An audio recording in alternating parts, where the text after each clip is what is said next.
Assalamualaikum warahmatullahi wabarakatuh. Today, my group will be presenting an architect firm situated in Suruhanjaya, Selangor. The architect firm is known as Dtlm Architect. As for the intro, Dr. Tan Lok Moon Architect, also known as Dtlm, is an architectural design studio that operates out of Kuala Lumpur, Malaysia. They are involved in a large variety of high-profile works. AR Dr.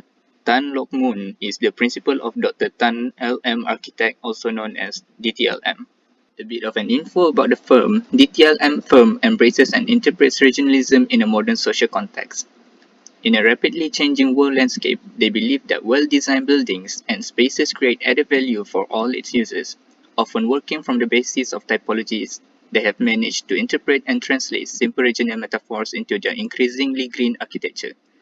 DTLM's notable projects include GTVC Centre, M Marini No. 19 Suruhanjaya, Puchong Festival City, Naga World Phnom Penh, Cambodia, Swan Galleries Bangsar, No. 18 House, 23 Terrace, and House 1211. DTLM's works are widely published and they have received numerous architectural awards for their works. Dr. Tan lectures widely on architecture and design and is adjunct professor at University Putra Malaysia and University Tun Hussein on Malaysia, and is also industry advisor to Taylor's University and Tunku Abdul Rahman University College. The firm is situated at No. 19 Jalan SS15/4C Suruhanjaya 47500 Selangor, Malaysia. DTLM Architect is located in Suruhanjaya, Selangor, and is situated nearby the MPSJ Hall SS15. It is nearest to the SS15 courtyard and Subang Squares. The nearest train station is the SS15 Kelana Jaya Line LRT station. The principal, Dr. Tan Lok Moon, born and raised in Petaling Jaya, Malaysia. Dr. Tan obtained his architectural training from Deakin University, Australia, and later received his doctorate from the University of Melbourne, Australia. He is a member of the Board of Architects Malaysia and a past president of the Malaysian Institute of Architects. Dr. Tan is well regarded as a visionary innovator and a bit of a maverick, often working from the basis of typologies. With a career spanning more than 30 years, Dr. Tan's works are widely published and his practice is amongst the most awarded in the region. Background and history. The journey officially started when they registered as a practice in 2013. The TLM Design Group is a sister company of Archicenter Sdn Bhd, which is known as a multidisciplinary architecture design practice based in Malaysia. This two-body corporate company runs together an architectural practice on a bigger scale. The TLM Architect is supported by graduate architects, assistant architects, technical assistant, and also few office staff. In total, the TLM Architect is a medium-sized practice that operates as architectural consultancy services.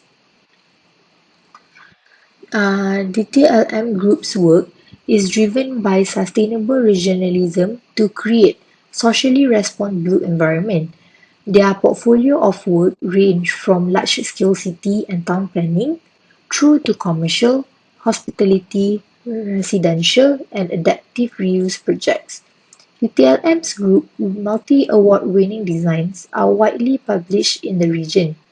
The TLM Group also partners with few famous architects in Malaysia. Next, moving on to the achievement. The TLM has won a lot of awards in various categories due to the excellence of designs. The latest one is won by the principal himself, is the Designer of the Year Award 2020 from the Asia's Most Influencer Designer Award. Next, from Korea Institute of Architects, they have won 2 years in a row, which is the 100 Architects of the Year 2020 for the house number 47 and in 2019 for the Setia City Convention Centre 2. Next, from the MIID Reka Awards Design Excellence, they have won the Silver Award in 2019 for the residential category for the house number 100. And also they have won a gold award in 2018 for the show units category for the Marina Park Pavilion.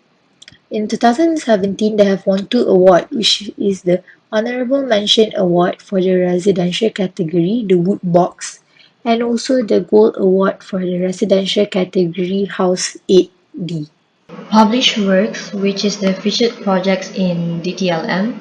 The first one is City Convention Center (SCCC) that have been featured in City Today and Art Daily, Architecture Malaysia Volume 28 and Architecture Malaysia Volume 29. The next one is Nomads, which is also a commercial project. It have also been featured in Architecture Malaysia in Volume 29, 2017. Other than that, it have been featured in Archilab and also websites like Art Daily. The majority projects that have been featured is residential projects such as the 8D House, the Woodbox, House number 18, S11 House, S14 House, and also the Clay Roof House. 8D House have been featured in websites like Arccello and also Architizer. The Woodbox House is featured in the Architizer too, and also have been featured in Architecture Malaysia and also Designer Concept. Then house number 18 is featured in Architecture Malaysia Volume 26. It have also been featured in interior design magazines such as Metropolitan Home and also Sweet Home magazine in 2016. S11 House have been featured in One Tropical Architecture for the 21st Century Blueprint and also have been featured in a magazine called Harmonies. The S14 House is featured in DNA Sustainability issue and also have been featured in L Decoration for Thailand. The Clear Roof House is the major featured projects which have been featured more than 10 different sources. It have been featured in the Arc Showcase, Arc Daily, Arccello, DNA, and also in South Korea Architecture and Culture ANC magazine, in interior design magazines such as Home Concept November, Home Concept Villa, and also have been featured in One Tropical Architecture for the 21st Century Blueprint, The Age Haven, and have been featured in a exhibition in 2017, which is the official KLAF, and it have also been featured in Architecture Asia in 2016. Next, for organization chart, in Dtlm firm, the company starts with principal director, which is Dr. Tan Lok Moon, and then continue with office manager, receptionist, and dispatcher who are assigned to take care of the company profile. Next, there are 5 architects that are work with Dtlm firm and 3 assistant architects. There are also 3 workers as technical assistant or also called as draftsmen. The next slide will explain about the scope of work and their roles in charge. Firstly, the principal director, which is Dr. Tan Lok Moon. The role for the principal director is to ensure that team members are promptly doing their tasks on time and follow the specifications and standards. Prepare project schedules, bids or proposals. Manage and supervises activities of a staff of architects and technicians. Analyze data to determine if the project completed on time, approve technical drawings, and also review and approve invoices. For the architects, their roles are to create designs for new construction projects, involved throughout the construction process, adapting their plans according to requirements, and also need to attend client meetings and manage to get the tender and design blueprints. For the assistant architects, their role are to provide architectural assistance to architects in developing construction plans, prepare and develop layouts, elevations, cross-sections in construction drawings. They also need to use advanced software like CAD, or archicad in preparing architectural plans. The technical assistant, also called as draftsman, they need to prepare concept design drawings and presentations, to develop concept design drawings into working drawings for submission, and also need to assist and support superior in executing architectural projects. Lastly, for the office manager, they need to provide coordination, continuity, and oversight for office facilities and administrative functions for the firm, ensures functionality and efficiency within the office and partners to achieve the firm's strategic goals and objectives. For the receptionists, they need to meet and greet visitors and ensuring they are attended to professionally, coordination of all incoming and outgoing calls, updating of office manuals and data entry tasks, maintaining staff register and monitoring sign-in sheets for external visitors. Dispatcher, their role are to respond to a company's emergency or non-emergency calls for help and information. They also need to monitoring routes, updating call logs, and recording call information.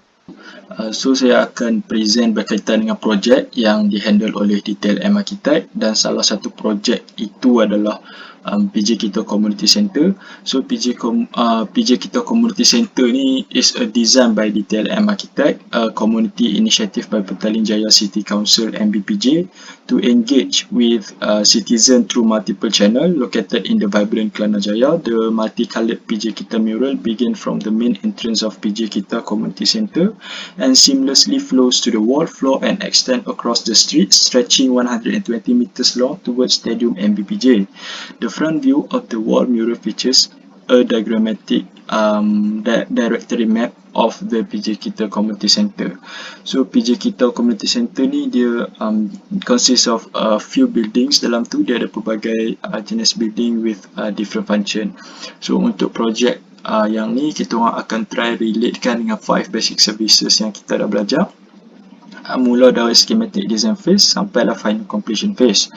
So untuk next kita ada stage 01. So stage 01 ni is schematic design phase. So schematic design phase ni, the architect is required to prepare preliminary conceptual sketch proposal to interpret the project brief.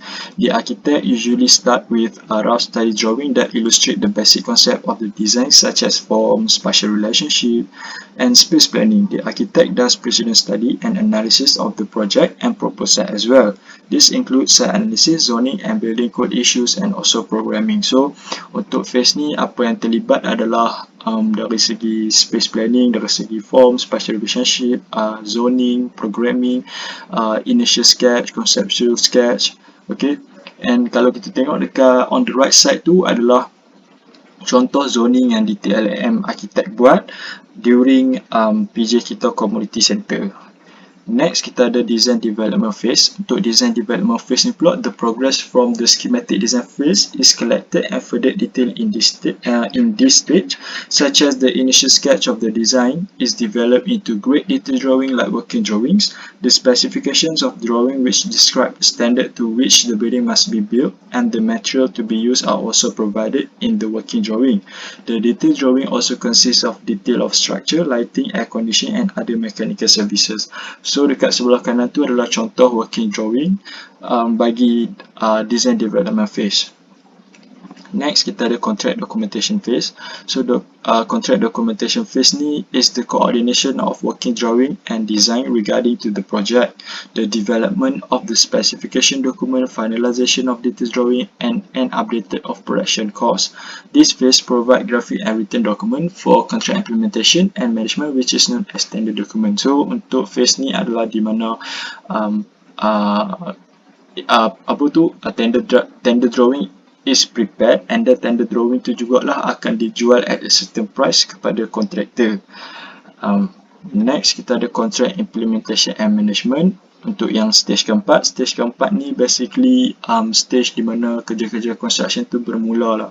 So contract implementation and management also means the detailed drawings, important document which are prepared by contractor or subcontractor, which are approved or accepted by the client or client representative, and which detail The contractor or its subcontractor will perform the construction. Apart from that, the basic service that may be involved in this phase is providing information and issuing instruction to the contractor as required under the terms and conditions of the building contract to enable the contractor to proceed with the works. Next, in this phase, the work program that is submitted by contractor must be checked first by the architect before proceeding to the next phase. So, untuk stage ni adalah proses di mana construction tu bermula lah. So apa yang terlibat dalam ni adalah the construction drawing, and dekat sebelah kanan tu contoh construction drawing of PJ kita Community Center. And kalau kita tengok construction drawing ni dia lagi detail compared to the others drawing, sebab drawings ni akan diguna pakai oleh kontraktor untuk dia orang buat kerja-kerja construction ni. And next kita ada final completion phase. Final completion phase ni adalah stage yang last kali apabila building tu dah fully siap, and dekat stage ni jugalah akan ada CCC, Certificate of Completion and Compliance. So final completion phase is the last phase contained in the basic services. According to the Scale of Minimum Fees Rule 2010, it is stated that this phase involves issuing a certificate of completion and compliance for building after being satisfied that the building is fit and safe for occupancy. The final phase is about the completion of all works and construction, as well as to ensure that the building builds are safe and ready to be used. Certificate of Completion and Compliance, or CCC, is a certificate issued by the industrial professional and signed off on the construction of a building. So next ni adalah set progress, progress sepanjang the construction of PJ kita Community Center. So kalau kita tengok kat bawah tu ada soil investigation works conducted by appointment contractor. Next, kita ada set office, lepas tu ada hoarding and signboard installation, lepas tu ada mobilization of construction material and site clearance. Next, di sini ada road works and drainage work in progress, kerja-kerja membuat longkang dan jalan. Lepas tu, ni adalah youth center, lepas tu ada piling work, ada rainwater downpipe, sanitary pipe installation, lepas tu ada ground beam installation, column work in progress from work in the making. Lepas tu ni contoh-contoh sepanjang progress sepanjang construction PJ kita Community Center. Okay. Yang ni dah macam separuh siap. So that's it. Untuk saya, kita beralih kepada next presenter. Next is House N18, a 3-story green residence located in the suburb of Sunway Damansara, Petaling Jaya, Malaysia. The brief called for a sustainable green home for a large family with generous open living spaces to entertain guests and private rooms customized to each family member's requirements. Lastly, House number 47. House number 47 is located in an established leafy suburb of Kuala Lumpur. The brief was to design a modern tropical house for a 2-generation family who treasure togetherness, privacy, security, and ease of maintenance above anything else.